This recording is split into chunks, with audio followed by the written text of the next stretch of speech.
જેતપુર પાલિકાના પૂર્વ પ્રમુખના સૂર બદલાઈ ગયા। અહીં પ્રશાંત કોરાટ સાથેના વિખવાદ મુદ્દે પૂર્વ પ્રમુખ સુરેશ સખરેલિયાનું નિવેદન સામે આવ્યું છે। ભાજપનો નિર્ણય અમને શિરોમાન્ય છે। થોડા સમય રોષ હતો, પણ આ તો ઘરની મેટર છે। પ્રશાંત કોરાટ અંગે પ્રદેશમાં રજૂઆતનો નિર્ણય ચૂંટણી પંચે લઈશું।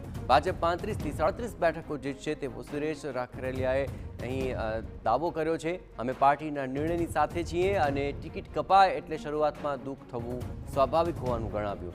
અપક્ષ ઉમેદવાર પણ ભાજપને ટેકો આપશે તેવો વિશ્વાસ વ્યક્ત કર્યો। અત્રે ઉલ્લેખનીય છે કે ભાજપે જેતપુર નગરપાલિકાની 44 પૈકી 42 બેઠક પર ઉમેદવાર ઉતાર્યા છે, જેમાંથી પાલિકાના પૂર્વ પ્રમુખ સુરેશ સખરેલિયાની ટિકિટ કપાઈ હતી। ત્યારે નારાજ સુરેશ સખરેલિયાએ પ્રશાંત કોરાટ જવાબદાર ગણાવ્યા હતા। આ બાબતે હવે તેમના સૂર બદલાઈ ગયા।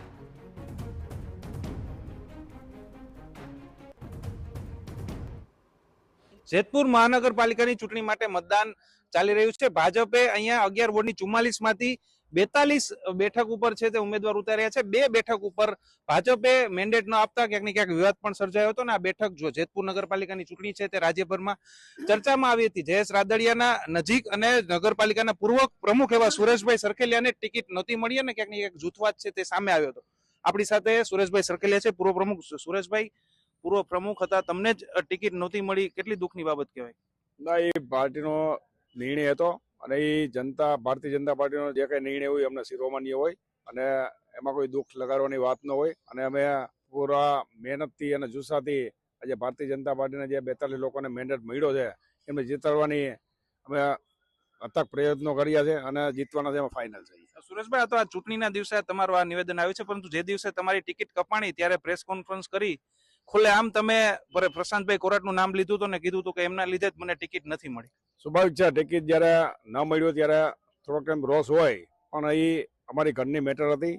એ અમારા ભારતીય જનતા પાર્ટીના અમારા ધારાસભ્ય જયેશભાઈ રાદડિયાની આગેવાનીમાં એક બેઠક મળી અને એમાં સંપૂર્ણ સમાધાન અમારે કરેલું હતું। અત્યારે હવે તમને કઈ દુઃખ નથી, કોઈ હવે નથી એવું કઈ? એવું તો પાર્ટી જે કઈ નિર્ણય કરતા હોય એ શિરોમાન્ય રાખવાના જોઈએ ને, એમાં કોઈ દુઃખ લગાડવાની વાત હોતી નથી। તો હવે પ્રશાંતભાઈ કોરાટ સાથે કઈ વિવાદ નથી રહ્યો તમારો? વિવાદ તો કોઈ સાથે હોય જ નહીં। આ તો પાર્ટીએ જે કઈ નિર્ણય કર્યો હોય એમાં ક્યારેક ભૂલ ચૂક એકબીજાની થતી હોય છે અને એમાં એવો કોઈ વિવાદ ને એવું કઈ હોય નહીં।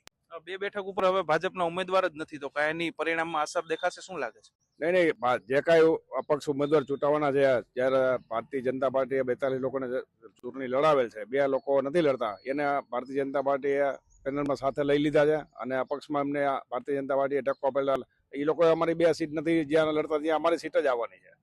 કેટલી સીટો હવે જીતી રહ્યા છો તમે? ભારતીય જનતા પાર્ટી લગભગ 35 થી 37 સીટ ઉપર વિજય થવાનો છે, એ નિશ્ચિત છે। તમે કીધું ચૂંટણી પછી પ્રદેશ કક્ષાએ પ્રશાંતભાઈ કોરાટની ફરિયાદ તમે રજૂઆત કરશો, હવે એવું કઈ કરવાના છો? ના, એ હજી કોઈ નિર્ણય લીધેલો નથી અને એ આગામી સમયમાં બધા લોકો ભેગા મળીને અમે કરશું। બિલકુલ, આ હતા જેતપુર નવાગઢ નગરપાલિકાના પૂર્વ પ્રમુખ સુરેશભાઈ સરખેલિયા।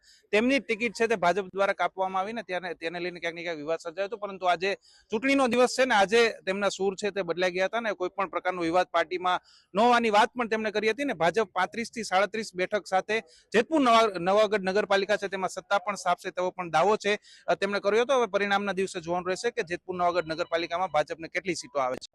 રોનક મજીઠિયા, TV9, જેતપુર।